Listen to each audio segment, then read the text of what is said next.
Hi, I'm Paul Gazelka, husband, father, grandfather, business owner, but most importantly, a Christ follower interested in fulfilling the Great Commission through the spheres that I influence, which is business, government, church. Those are the big three for me. Other people are the arts and education, all the different places that we rise up. And what I'll say is, whatever you do it with excellence because excellence is what gives us more influence.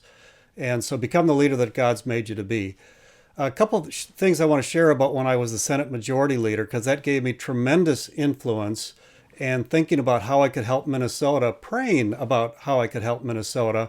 One quick one was related to Minnesota Adult and Teen Challenge. A number of times I was able to provide resources for them through the state of Minnesota so that they could do what they do best, and that is help men and women overcome drug addiction, with the gospel being an integral part of that. More than once, I stopped people from taking money from them because of their Christ-centered approach. And so that was one.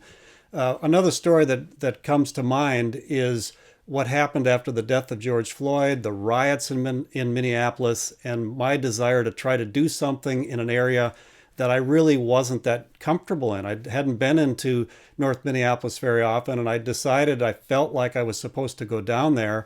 And I started talking to pastors, Latino, black pastors, others, Mad Dads, all these different groups to understand what was going on. And as I began to build relationships, particularly with this one pastor, I asked him, well, what can I do?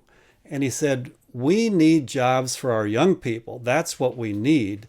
And so I began to think about that. And as a result of building relationships in a number of arenas, I thought about my friends with the blue collar unions that train their people in their trades.